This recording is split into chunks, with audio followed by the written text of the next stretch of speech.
ఓం శ్రీ మహాగణాధిపతయే నమః. శ్రీ మహాసరస్వత్యే నమః. శ్రీ గురుభ్యో నమః. హరి ఓం. జూలై నెల ద్వాదశ రాశులలో వృషభ రాశి.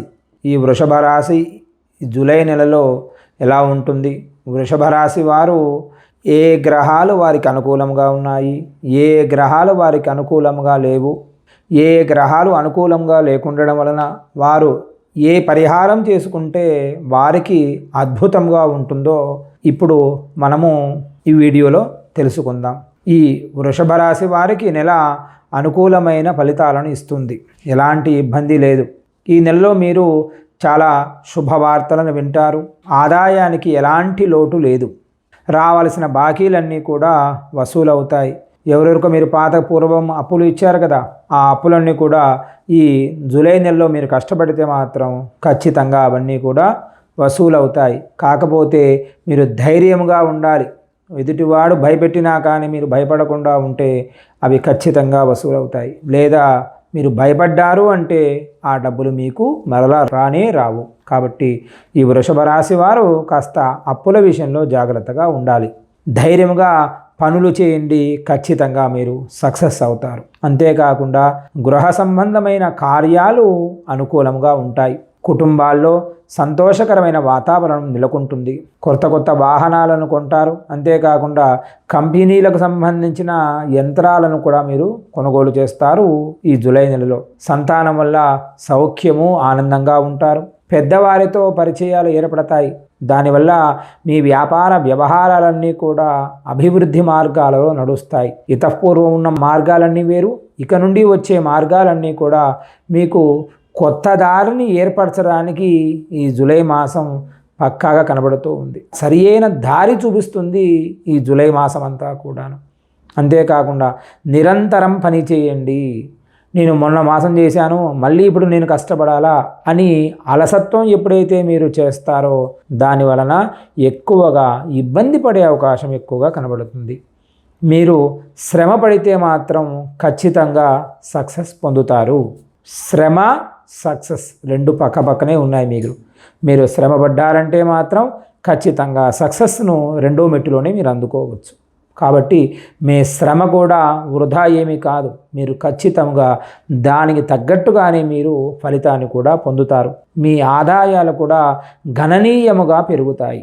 కేవలం మీరు కష్టపడడం వల్ల మీ వృద్ధి రేటు కూడా చాలా పెరుగుతుంది. 10 మంది కూడా మిమ్మల్ని చూసి అప్రిషియేట్ చేస్తారు.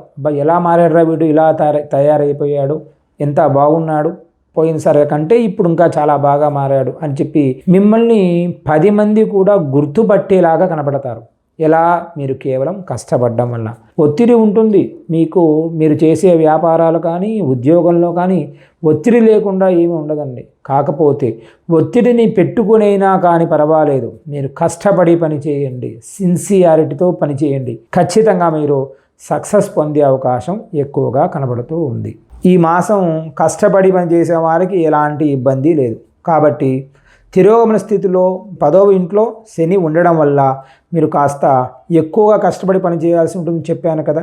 కాబట్టి శని మీకు పక్కనే ఉన్నాడు కాబట్టి మిమ్మల్ని ఎంతసేపటికి వద్దు నాన్న కూర్చోరా అంటుంటాడు. కానీ మీరు అలా కాకుండా అతనికి ఎదురుగా వెళ్ళండి. పని చేసే విధంగా ఉంటే అతనే మీకు లాభాలు వచ్చే విధంగా అతనే మీతో పని చేపిస్తాడు. అంతేకాకుండా 12న కుజునికి రాశి మార్పు జరుగుతుంది. 16న రవి రాశి మార్పు ప్రథమార్థమైన మిశ్రమ ఫలితాలు ఉంటాయి. ద్వితీయార్థంలో మంచి ప్రయోజనాలు కూడా కలుగుతాయి. సమయం సందర్భాలకు అనుకూలంగా వ్యవహరించాలి. కొన్ని ప్రయోగాలు చేయవలసి ఉంటుంది. నేను ఎప్పుడూ ఒకటేలాగా ఉంటాను అని అంటే మాత్రం సరిపోదండి. కొత్తగా మీరు ప్లాన్స్ చేయండి. దానికి తగ్గట్టుగా మీరు కష్టపడండి. దానివలన మీరు ఖచ్చితంగా సక్సెస్ పొందుతారు. నేను ఒకటే విధంగా ఉంటాను, నేను ఇదే ప్యాటర్న్లో పనిచేస్తాను, నాకు ఇలా కాకుండా ఇంకొకటి వద్దు అని ఆలోచించకండి. కొత్తగా మీరు ప్లాన్స్ చేయండి. ఆ ప్లాన్స్ వలన మీరు సక్సెస్ పొందే అవకాశం ఎక్కువగా ఉంది. అదేవిధంగా విద్యార్థులకు ఈ నెల కొత్త సవాలు ఏర్పడే అవకాశం ఎక్కువగా కనబడుతుంది. కళాశాల ప్రవేశాలకు అనుకూలంగా సాగుతాయి. విద్యార్థులు ఆనందంగా ఉంటారు. 5వ ఇంటికి అధిపతి అయిన సూర్యుడు 3వ ఇంట్లో ఉన్నాడు వీరికి. కాబట్టి మిమ్మల్ని కష్టపడి విద్యను అభ్యసించడానికి ప్రేరేపిస్తాడు. అయితే మీరు కష్టపడడం వలన అయ్యో నేను ఇంత కష్టపడ్డానే నాకు విద్యలో ఇంత తక్కువ స్కోర్ వస్తుంది అని భయపడకండి. మీరు ఖచ్చితంగా సక్సెస్గా అవుతారు. ఎలా? మీరు కష్టపడి చదవడం వలన అనేకమైన ఫలితాలను పొందుతారు. జూలై 16న సూర్యుడు కర్కాటక రాశిలో ప్రవేశిస్తాడు, 4వ ఇంట్లో ప్రవేశిస్తాడు. మీ సవాళ్ళలో తగ్గుదల అనుభూతి చెందుతారు కాబట్టి మరియు మీరు అధ్యయనాలపై ఎక్కువ దృష్టి పెట్టగలుగుతారు.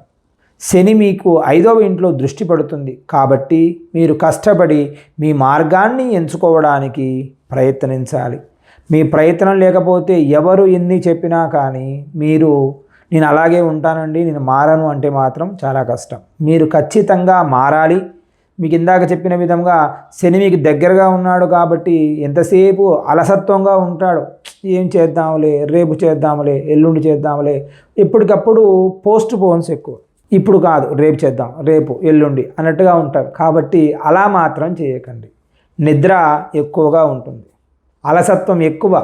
కాబట్టి మీరు శ్రద్ధ వహిస్తే మాత్రం సక్సెస్ రేటు కూడా అలాగే ఉంటుంది. మీరు ఒక్కసారి ఒక అడుగు ముందుకు వేశారంటే సక్సెస్ మామూలుగా ఉండదు. మిమ్మల్ని మీరే అప్రిషియేట్ చేసుకుంటారు. ఆహా, నేనేనా అసలుకి ఇంత బ్రహ్మాండంగా తయారు చేశాను, ఇంత సక్సెస్ అయిపోయాను అని చెప్పి మీకు మిమ్మల్ని మీరే పొగుడుకునే విధంగా ఉంటారు. కాబట్టి క్రమశిక్షణతో ఉండాలి. మీరు ఏకాగ్రత క్రమశిక్షణతో ఉంటే మాత్రం ఖచ్చితంగా విద్యార్థులు అనేక రకాలుగా సక్సెస్ పొందే అవకాశం ఎక్కువగా కనబడుతుంది. విద్యార్థులు పోటీ పరీక్షల్లో మీరు పాల్గొనేటట్టు ఉంటే మొదటి ప్రారంభం 15 రోజులంతా కూడా మీకు అనుకూలంగా ఉంది. మిగతా 15 రోజులు కాస్త అనుకూలంగా లేదనే చెప్పాలి. కాబట్టి మీరు కష్టపడి ప్రయత్నం చేయండి, విద్యను అభ్యసించండి. ఖచ్చితంగా మీరు అనుకున్న దాంట్లో సీట్లు పొందే అవకాశం ఎక్కువగా కనబడుతుంది. అంతేకాకుండా కుటుంబంలో మీరు అనుకూలంగా ఉంటారు. మాస ప్రారంభం నుండి మొదటి ఇంట్లో కూర్చున్న కుజుడు 4వ ఇంటిని చూస్తున్నాడు కాబట్టి దీని కారణంగా కాస్త చిన్న చిన్న ఉద్రిక్తతలు కూడా సంభవించవచ్చును. కుజుడు వల్ల ఆస్తులు వచ్చే అవకాశం ఎక్కువగా కనబడుతూ ఉంది. ఈ రాశి వారికి కొత్తగా ధనాలను సమకూర్చేవారు పూర్వ ఆస్తులే కానీ లేదా మీరు కొనుక్కోవడం కానీ, స్థలాలు కానీ, ఇల్లు కానీ, పొలాలు కానీ మీరు కొనే అవకాశం కూడా కనబడుతుంది. అంతేకాకుండా జూలై 12వ తేదీన వృషభ రాశిలో మీ జన్మ చాటు ప్రకారం అయితే 2వ ఇంట్లో కుజుడు సంచరిస్తాడు కాబట్టి మీరు కుటుంబ విషయాలలో మాట్లాడేటప్పుడు మరింత జాగ్రత్త వహించి మాట్లాడాలి. ఎందుకంటే ఎవరితోనైనా తప్పుగా మాట్లాడితే దాని వలన మీ కెరీర్కి సంబంధించి కూడా ఇబ్బంది పడే అవకాశం ఎక్కువగా కనబడుతుంది. కాబట్టి కాస్త మీరు మాట్లాడేటప్పుడు జాగ్రత్త వహించి మాట్లాడడం మీకు చాలా ఆనందదాయకం. మీరు ఆనందంగా ఉంటారంటే కాస్త జాగ్రత్తగా మాట్లాడితే మాత్రం చాలు. ఈ వృషభ రాశికి చెందిన వారికి ఆర్థిక స్థితి గురించి మాట్లాడాలంటే మాత్రం ఈ నెల మంచి ఫలితాలే ఉన్నాయి. రాహువు మీ జన్మ చార్టు యొక్క 11వ ఇంట్లో ఉంటారు కాబట్టి మరియు మీ ఆదాయాన్ని పెంచడానికి ప్రయత్నం చేస్తే చాలు, మీరు ఖచ్చితంగా ఆదాయం పెరుగుతుంది. అన్ని ప్రయత్నాలు చేయండి. మీ ఆదాయం పెంచుకోవడంలో మీ కష్టం ఖచ్చితంగా దానికి సమకూర్చాలి. మీ కష్టముతో పాటు మీ అదృష్టము రెండూ కలిస్తే మాత్రం మీ వ్యాపారంలో అనేక రంగాలలో ఏ రంగాల్లోనైనా ఉండండి, అది ఖచ్చితంగా మీరు విజయం సాధిస్తారు. మీరు విదేశాల నుండి డబ్బును అందుకుంటారు. విదేశాల్లో వెళ్ళి పని చేయాలనుకున్నా కానీ, విదేశాల్లో వెళ్ళాలి, అక్కడ ఉద్యోగాలు చేయాలి, మీ వ్యాపారాలు చేయాలనుకున్న వారికి ఇది సరియైన సమయం. మీరు ఖచ్చితంగా వెళితే మాత్రం ఖచ్చితంగా సక్సెస్ అవుతారు. ఎలాంటి ఇబ్బందులు కూడా కలగవు. మీకు శని దశమ స్థానంలో ఉన్నాడు కాబట్టి 2వ ఇంట్లో సూర్యుడు ఉండడం వల్ల ధనాన్ని కూడబెట్టడంలో విజయం లభిస్తుంది. విజయాన్ని మీరు చేర్చుకుంటారు. శుక్రుడు మరియు బుధగ్రహాల ప్రభావం కారణంగా మీరు సంపాదనలో మంచి పెరుగుదలను కూడా చూడవచ్చు. నెల ప్రారంభంలో కొన్ని అవసరమైన ఖర్చులు ఉండవచ్చు. కొత్తగా ఆస్తులు కొంటారు కాబట్టి కాస్త ఖర్చులు అయ్యే అవకాశం కూడా కనబడుతుంది వృషభ రాశి వారికి. ఈ వృషభ రాశి వారికి ఆరోగ్య విషయం చాలా బాగుంటుంది. కుజుడు ఉండడం వల్ల మీకు నెల ప్రారంభంలో కాస్త బలహీనంగా ఉంటాడు, కానీ దీని కారణంగా మీకు చిన్న చిన్న గాయాలు, బాధలు పడే అవకాశం కూడా కనబడుతూ ఉంది. శని 12వ ఇంట్లో ఉన్నాడు కాబట్టి దీని కారణంగా మీకు ఆరోగ్య విషయాలలో